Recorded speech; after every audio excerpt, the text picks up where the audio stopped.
आपके साथ राधा अग्रवाल और आप देख रहे हैं न्यूज इंडिया। तो चलिए खबरों की शुरुआत करते हैं बड़ी खबर के साथ। पेट्रोल खरीदने को लेकर बहुत बड़ी खबर सामने आई है। बल्क में पेट्रोल डीजल खरीदने पर रोक लगा दी गई है। तो तेल की मांग में अचानक से बढ़ोतरी को लेकर यह आदेश जारी किया गया है। तो सरकार ने आधिकारिक आदेश जारी कर दिया, जिसमें अगले 90 दिनों के लिए आदेश लागू होगा। तो वहीं पेट्रोल डीजल की जमाखोरी पर भी लगाम लगाने के लिए यह आदेश जारी किया गया। तेल के दामों में अंतर के कारण ये फैसला लिया गया है। तो 200 लीटर रोजाना की लिमिट तय कर दी गई है और ऐसे में रिटेल फ्यूल आप 200 लीटर तक खरीद सकेंगे। स्टेशनों से बल्क ऑर्डर नहीं होगा, तो वहीं कंज्यूमर पंपों के जरिए सप्लाई की जाएगी।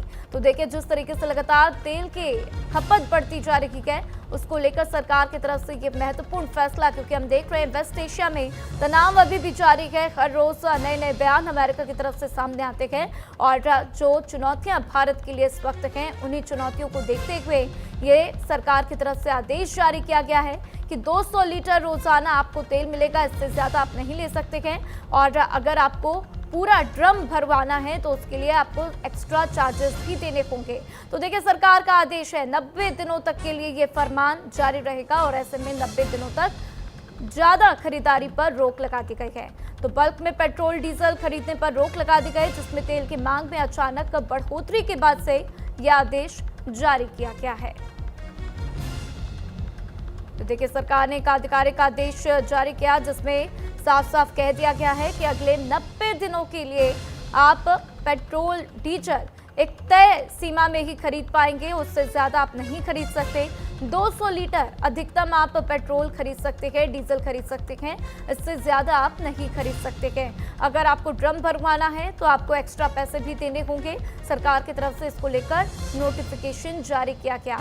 तो रिटेल फ्यूल स्टेशनों से बल्क ऑर्डर नहीं होगा और ऐसे में कंज्यूमर पंपों के जरिए ही सप्लाई की जाएगी और ऐसे में आप वहीं से जाकर आप तेल ले सकते हैं। तो देखिए, जिस तरीके से लगातार वेस्ट एशिया में हालात बिगड़ते हुए उसके बाद से सरकार का यह आदेश, क्योंकि तेल की खपत बढ़ती जा रही है, लेकिन आप ऐसे समझ लीजिए कि demand and supply balance state में नहीं है और इसी वजह से सरकार की तरफ से ये फैसला लिया गया है।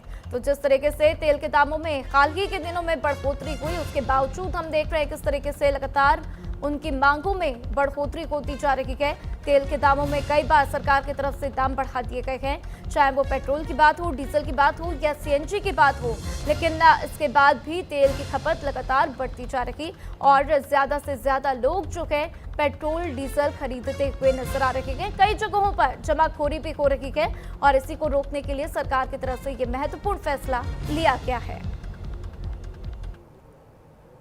और वहीं पीएम मोदी ने एल नीनो पर चिंता जताई है। राज्यों को आपदा के लिए तैयार रहने के निर्देश दे दिए हैं।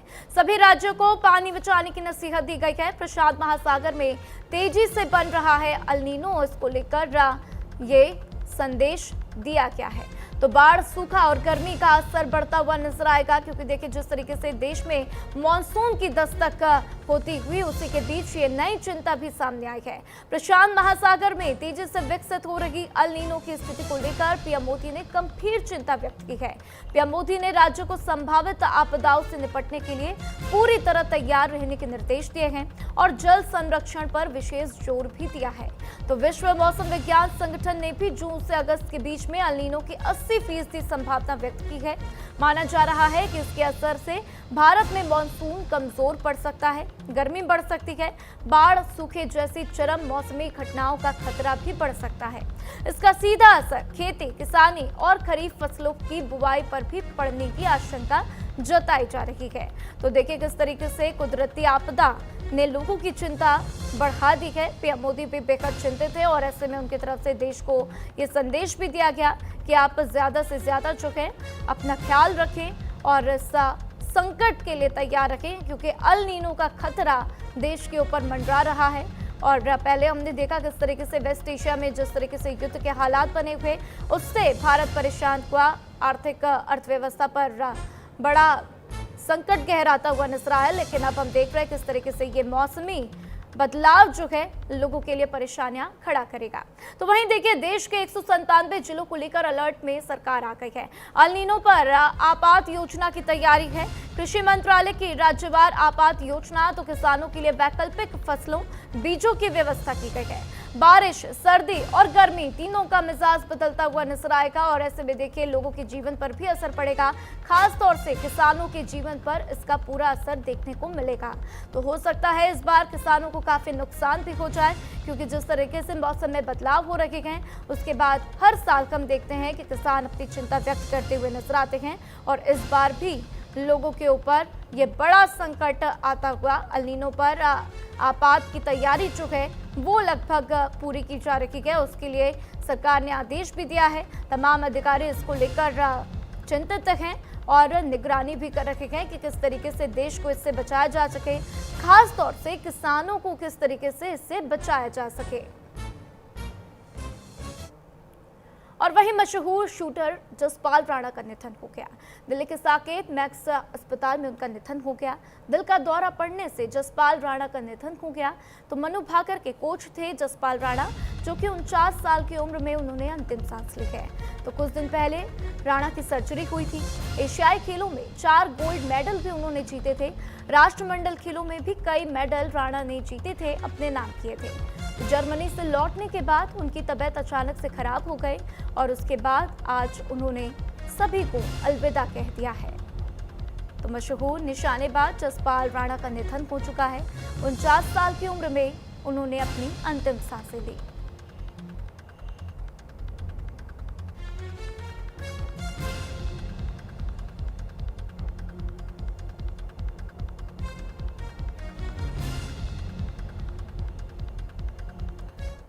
और वहीं रक्षा मंत्री राजनाथ सिंह ने जसपाल राणा के निधन पर दुख व्यक्त किया।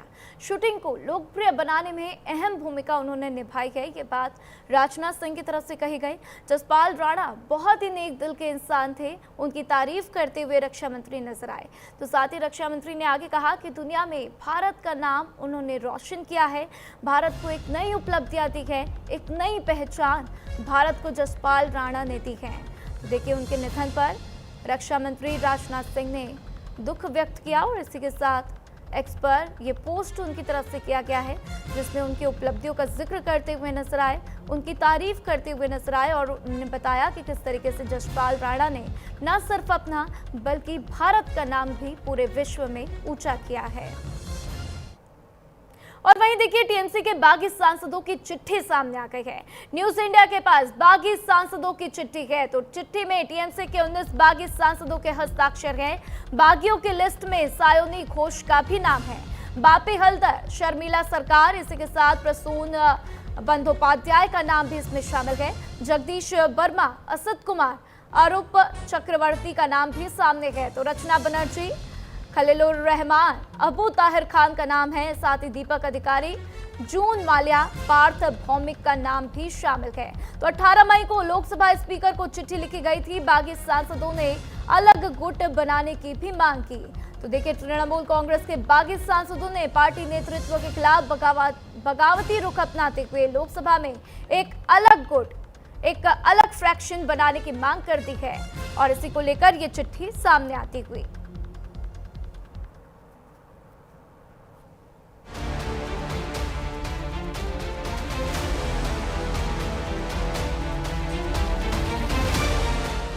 जिस तृणमूल कांग्रेस ने कभी बंगाल की राजनीति में अपना एक छत्र राज कायम किया था, आज उसी पार्टी में सबसे बड़ी टूट की तस्वीर सामने आ रही है। चुनावी हार के बाद शुरू हुई नाराजगी अब खुले विद्रोह में बदलती दिखाई दे रही है। न्यूज इंडिया के पास मौजूद दस्तावेजों के मुताबिक टीएमसी के 19 सांसदों ने लोकसभा स्पीकर को पत्र लिखकर खुद को पार्टी से अलग गुट के रूप में मान्यता देने की मांग की है। टीएमसी में 28 सांसद, 19 सांसदों की बगावत, स्पीकर को चिट्ठी, अलग गुट की मांग। चिट्ठी में सांसदों ने दावा किया है कि उनकी संख्या संविधान की 10वीं अनुसूची के तहत आवश्यक 2/3 के करीब है और इसीलिए उन्हें अलग समूह के तौर पर मान्यता दी जाए। सबसे दिलचस्प बात चिट्ठी की टाइमिंग है। 18 मई को यह पत्र लोकसभा स्पीकर को सौंपा गया। उस समय काकोली घोष पार्टी की चीफ व्हिप थी, लेकिन सिर्फ 2 दिन बाद यानी 20 मई को टीएमसी नेतृत्व ने स्पीकर को नया पत्र भेजकर काकोली घोष की जगह कल्याण बैनर्जी को चीफ व्हिप बनाने की जानकारी दी। यानी पार्टी नेतृत्व कार्रवाई करता उससे पहले ही बागी सांसद अपनी चाल चल चुके थे। बगावत सिर्फ अलग गुट बनाने तक सीमित नहीं है। चिट्ठी में ये भी कहा गया है कि ये सांसद संसद में एनडीए का समर्थन करेंगे। अगर ऐसा होता है तो ये सिर्फ टीएमसी के लिए नहीं बल्कि राष्ट्रीय राजनीति के लिए भी बड़ा घटनाक्रम होगा। 2024 लोकसभा चुनाव में टीएमसी के 29 सांसद जीतकर संसद पहुंचे थे, लेकिन बशीरहाट के सांसद हाजी शेख नूरुल इस्लाम के निधन के बाद संख्या 28 रह गई। अब इनमें से 19 सांसद खुलकर बगावत कर चुके हैं और बची हुई संख्या में भी असंतोष की आवाजें तेज हो रही हैं। कौन है वो 19 सांसद? काकोली घोष दस्तीदार, शताब्दी रॉय, बापी हल्दर, डॉक्टर शर्मिला सरकार, प्रसून बंदोपाध्याय, जगदीश वर्मा बसुनिया, असित कुमार मल, अरूप चक्रवर्ती, रचना बैनर्जी, सायोनी घोष, खलीलुर रहमान, अबू ताहिर खान, यूसुफ पठान, मिताली बाग, माला रॉय, कालीपत सोरेन, दीपक अधिकारी, जून माल्या, पार्थ भौमिक। सियासी गलियारों में चर्चा इस बात की है कि पार्टी के वरिष्ठ नेता और सांसद कल्याण बैनर्जी ने भी बागी तेवर दिखाने शुरू कर दिए हैं। यानी टीएमसी के अंदर असंतोष की आग अभी और भड़क सकती है। जिस पार्टी ने कभी विपक्ष को तोड़ा था, आज वही पार्टी अपने सबसे बड़े अंदरूनी संकट का सामना कर रही है। क्या ये सिर्फ नाराज सांसदों का दबाव बनाने का तरीका है या फिर तृणमूल कांग्रेस में टूट अब तय हो चुकी है? क्या ममता बनर्जी इस सियासी संकट को संभाल पाएंगी या बंगाल की राजनीति में एक नया अध्याय की शुरुआत होने वाली है? Bureau report, news India. तो वहीं टीएमसी में एक हफ्ते के भीतर 3 राज्यसभा सांसद भी इस्तीफा दे चुके हैं। पहले हमने देखा किस तरीके से विधानसभा में तमाम विधायक इस्तीफा देते हुए किनारा करते हुए नजर आए। उसके बाद राज्यसभा सांसदों ने भी किनारा कर लिया।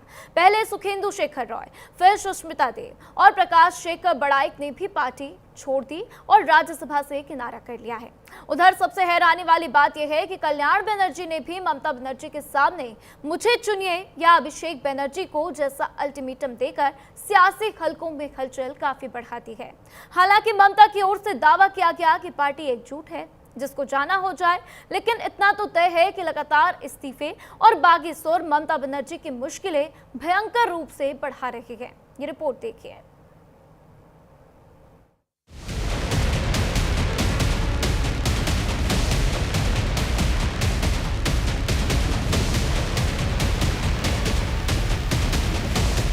टीएमसी में भगदड़ जारी, सब साथ छोड़ रहे बारी बारी। टीएमसी में अभिषेक बनर्जी के खिलाफ खुली बगावत। कल्याण बनर्जी का अल्टीमेटम, ममता मुझे चुने या अभिषेक को।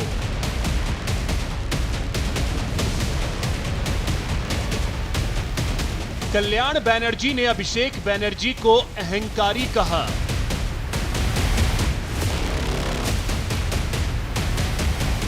ममता बनर्जी की मुश्किलें कम होते नहीं दिख रही हैं। विधायक और सांसद लगातार उनका साथ छोड़ रहे हैं। इस बीच उनके सबसे करीबी सांसद कल्याण बनर्जी की भी नाराजगी सामने आई। उन्होंने कहा कि ममता दीदी को तय करना होगा कि वे मेरे साथ हैं या अभिषेक बनर्जी के साथ। अभिषेक को सीनियर नेताओं का सम्मान करना नहीं आता, वो बहुत अहंकारी हैं, इसी वजह से पार्टी बर्बाद हुई है। हम भी सुबह डायरेक्ट को बोल दिया, दीदी को बोल लो, अभिषेक बनर्जी है, दीदी चूज कर लीजिए, क्योंकि अभिषेक बनर्जी के लिए पार्टी में बहुत कुछ हो गया। अभी दीदी अभिषेक बनर्जी लेके चलेगा नहीं, मेरा माफिक वर्कर का लेके चलेगा, यही मेरा देखना है। कल्याण की नाराजगी की वजह टीएमसी का फर्जी साइन केस है। उन्होंने बताया, मुझे आधी रात को बताया गया कि इस केस से जुड़े वकील बदल दिए गए हैं, इनमें मैं भी था, ये अपमानजनक है।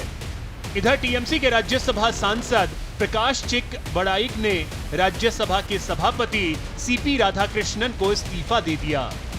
हमारे साथ बात करने के लिए प्रकाश जी हैं। सर, सबसे पहला सवाल है कि आपने इस्तीफा क्यों दिया? कैसी क्या नाराजगी थी ममता बनर्जी से या टीएमसी से? मैं पहले भी बोला मीडिया को, ये मेरा व्यक्तिगत राय है एवं ये व्यक्तिगत राय सोच समझ के मैं दिया हूँ, क्योंकि जो जनाधार 2026 असेंबली इलेक्शन पे हम लोग देखे, ये तृणमूल कांग्रेस के पक्ष में नहीं था, भारतीय जनता पार्टी के पक्ष में था। जब हम लोग को पब्लिक वहाँ नहीं चाह रहा है, बहुत सारा प्रॉब्लम है यार। मेरा व्यक्तिगत एक डिसीजन है। पिछले 4 दिनों में 13 में से 3 राज्यसभा सांसद ममता को छोड़कर जा चुके हैं। 10 जून को सुष्मिता देव ने रिजाइन किया था। 8 जून को सुखेंदु शेखर रे राज्यसभा की सदस्यता और पार्टी छोड़ दी थी। इससे पहले टीएमसी की बागी सांसद काकोली घोष ने दावा किया था कि 20 लोकसभा सांसद अलग गुट बना चुके हैं। वहीं बंगाल के 80 में से 58 टीएमसी विधायक अलग गुट बना चुके हैं। इस बीच टीएमसी के बागी नेता रिजू दत्ता बोले, युवराज का अब चक्की पीसने का समय आ गया है। वो ऐसा व्यक्ति है जो काउंसलर बनने के भी लायक नहीं था, लेकिन ममता बनर्जी ने धृतराष्ट्र की तरह आंखें बंद कर उसे राजनीति में स्थापित कर दिया। अभिषेक ने सालों तक पार्टी के सांसदों, विधायकों और नेताओं का अपमान किया। कल्याण बनर्जी जी ने तो इतना दिन कोशिश किया ममता बनर्जी के साथ खड़े रहने की, बट कल्याण बनर्जी जो बोल रहे हैं ये बात तो रिजू दत्ता भी बोल रहा है, ये बात तो ऋतुव्रत बंदोपाध्याय भी बोल रहा है, ये बात तो शताब्दी राय भी बोल रही है, ये बात तो काकोली घोष दस्तीदार जी भी बोल रहे हैं। व्यक्ति जिसका योग्यता नहीं है एक काउंसिलर बनने का, दीदी ने धृतराष्ट्र की तरह अपनी आंखें बंद कर ली और उस व्यक्ति को प्रतिष्ठित करने के लिए राजनीति में उन्होंने सबको साइड कर दिया। ये व्यक्ति अभिषेक बनर्जी साल ब साल सांसदों का अपमान किया, विधायकों का अपमान किया, हमारे जैसे प्रवक्ताओं को तो गुलाम बना के रख दिया। पार्टी के हर स्तर के नेताओं के साथ इन्होंने बदतमीजी की, इन्होंने अपमान किया। अभी इनके साथ जो होगा वो होगा। आगे आने वाले दिन में इस व्यक्ति का भविष्य अच्छा नहीं है। ये जो युवराज अभी युवराज को चक्की पीसने का टाइम आ गया है। हालांकि टीएमसी सांसद कीर्ति आजाद ने कहा, ममता बनर्जी एक स्ट्रीट फाइटर हैं। पार्टी में संकट के बावजूद उनके साथ अब भी 41% वोट शेयर है। टीएमसी की वरिष्ठ नेता और सांसद कीर्ति आजाद हमारे साथ मौजूद हैं। सर, क्या हो रहा है टीएमसी में? लगातार टूट हो रही है, राज्यसभा सांसद इस्तीफा दे रहे हैं, लोकसभा में कई नेता निकल कर आ रहे हैं, वो ममता बनर्जी का साथ छोड़ रहे हैं। क्या हो रहा है टीएमसी में? और टूट की लिस्ट तो दे दो। आज तक तो विधानसभा की नहीं आई, लोकसभा में देखते हैं, हर रोज नया लिस्ट देखते हैं, उसमें 2 नाम बदल गए, 3 नाम, मतलब पुराने नाम हट करके नए नाम डाल देते हैं। फिर पता लगा वो नए नाम आए थे, वो हटा के और डाल दिए। कल्याण बनर्जी फाइटर है, दीदी के साथ बुरे वक्त से रहा हुआ है। वो आदमी कहीं नहीं जाने वाला, बहुत भावुक है, इमोशनल आदमी है। और इमोशंस में और गुस्से में तो इंसान कुछ भी कहता है, और जब एक बार उसने दीदी के ऊपर छोड़ दिया तो फिर जो दीदी कहेंगे वही करेगा ना। दरअसल पश्चिम बंगाल विधानसभा चुनाव में तृणमूल कांग्रेस के महज 80 सीटों पर सिमटने के बाद पार्टी में भगदड़ मच गई है। ऋतव्रत बनर्जी की अगुवाई में 58 विधायकों ने बागी गुट बना लिया और पश्चिम बंगाल विधानसभा में अपनी अलग मान्यता प्राप्त कर ली है। उनका दावा है कि उनके बागी गुट में अब तक तृणमूल कांग्रेस के 65 विधायक आ चुके हैं, तो लोकसभा में काकोली घोष दस्तीदार की अगुवाई में 20 सांसदों की सूची स्पीकर ओम बिरला को सौंपे जाने का दावा किया गया। दावा किया जा रहा है कि टीएमसी के इन बागी सांसदों ने एनडीए सरकार का सपोर्ट करने की बात कही है। उधर राज्यसभा में अब तक टीएमसी के 3 सांसदों सुखेंदु शेखर राय, सुष्मिता देव और प्रकाश चिकबराइक अपने पद से इस्तीफा दे चुके हैं। इन राजनीतिक घटनाक्रमों के बीच विपक्षी दलों के संगठन इंडिया ब्लॉक की बैठक में शामिल होने के लिए दिल्ली पहुंची ममता बनर्जी ने कांग्रेस की पूर्व अध्यक्ष सोनिया गांधी से मुलाकात की। इसके अलावा टीएमसी महासचिव अभिषेक बनर्जी ने भी नेता विपक्ष राहुल गांधी से मुलाकात की, जिसके बाद खबरें उड़ने लगी कि तृणमूल कांग्रेस का कांग्रेस में विलय होने जा रहा है। हालांकि कांग्रेस की तरफ से किसी विलय से इनकार कर दिया गया है। Bureau report, news India. और चलिए अब बात करते हैं अगली खबर की। मीनाक्षी नटराजन मामले में आज सुप्रीम कोर्ट सुनवाई। तो वहीं नामांकन रद्द मामले में आज सुप्रीम कोर्ट में सुनवाई होगी। याचिका में रिटर्निंग अधिकारी के फैसले को गलत बताया गया है। रिटर्निंग अधिकारी के फैसले को सुप्रीम कोर्ट में चुनौती दी गई है। फैसले को तत्काल निरस्त करने की मांग की गई है। जानकारी छिपाने की वजह से नामांकन रद्द हुआ था। ये जानकारियां सामने आती हुई, जिसका फायदा भारतीय जनता पार्टी को मिलता हुआ। लेकिन देखिए किस तरीके से अब इसको लेकर याचिका दायर की गई है, जिसमें फैसले को तत्काल निरस्त करने की मांग की गई।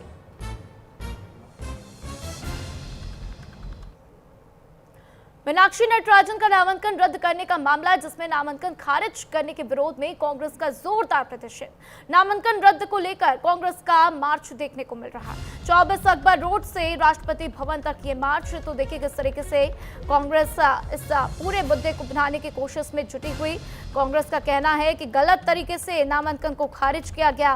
तो देखिए बहुत ही दिलचस्प बात यह है कि कांग्रेस इसको लेकर पूरी तैयारी कर रही थी और चार्टर्ड प्लेन से अपने विधायकों को भेजने की तैयारी में जुटी हुई थी। अपने तमाम सांसदों को चार्टर्ड प्लेन से भेजने की तैयारी में जुटी थी, तमाम नेताओं को। लेकिन इसी बीच हमने देखा किस तरीके से मीनाक्षी नटराजन का नामांकन रद्द होता हुआ नजर आया, जिसके बाद से कांग्रेस में बवाल होता हुआ। जोरदार प्रदर्शन कांग्रेस की तरफ से। और वहीं अहमदाबाद प्लेन हादसे का 1 साल पूरा हो चुका है। हादसे के पीड़ित परिवारों ने इंसाफ की मांग की है। पूरी घटना की जांच रिपोर्ट सामने की जाए, सार्वजनिक करने की मांग की गई है। तो देखिए जिस तरीके से ये एयरप्लेन हादसा हुआ था, उसके बाद से हमने देखा कि किस तरीके से जितने भी यात्री प्लेन में सवार थे सभी की जानें चली गई और किस तरीके से इसको लेकर तमाम राजनीतिक गलियारों में हलचल भी तेज हुई थी कि आखिर गलती किसकी थी, कहां दिक्कत थी, क्या प्लेन में कोई दिक्कत थी, क्या पहले से पायलट को नहीं पता था। हालांकि बहुत ही एक्सपीरियंस पायलट था जो कि उस प्लेन को उड़ा रहा था। लेकिन इसी बीच जिस तरीके से वो हादसा हुआ उसने सभी को दहला कर रख दिया। एयर इंडिया हादसा के 1 साल पूरे हो चुके हैं, लेकिन आज भी उन पलों को याद कर हर कोई सदमे में चला जाता है और हर कोई परेशान हो जाता है। तो देखिए ब्लैक बॉक्स में जो डिटेल्स सामने आई थी उसमें पता चला था कि किस तरीके से फ्यूल जो है वो इंजन तक नहीं पहुंच पाया, जिसकी वजह से दोनों जो इंजन थे वो बंद हो गए थे और उसी के बाद से प्लेन क्रैश हुआ था। जिसके बाद से बहुत सी तस्वीरें भी सामने आई थी और न्यूज़ इंडिया ने भी उस खबर को बहुत ही प्रमुखता के साथ दिखाया, जिसमें हमने आपको दिखाया था कि किस तरीके से वहाँ पर मलबा और किस तरीके से अफरा तफरी का माहौल भी मचा हुआ था। जिस तरीके से वो हादसा हुआ उसके बाद से शवों की पहचान करना भी मुश्किल हो गया था और ऐसे में जो पीड़ित परिवार के वो मांग कर रखे गए कि जांच रिपोर्ट को सार्वजनिक किया जाए। तो डीएनए सैंपलिंग के माध्यम से शवों की पहचान की गई थी, उनके परिजनों को सौंपा गया था। लेकिन आज भी जो उन पलों को याद करता है वो सहम जाता है, डर जाता है, क्योंकि जितने भी यात्री प्लेन में सवार थे, 200 से अधिक यात्री प्लेन में सवार थे, सभी की उस पूरी घटना में मौत हो गई। और फिलहाल इस बुलेटिन में इतना ही। खबरों का सिलसिला लगातार जारी है, देखते रहिए न्यूज़ इंडिया।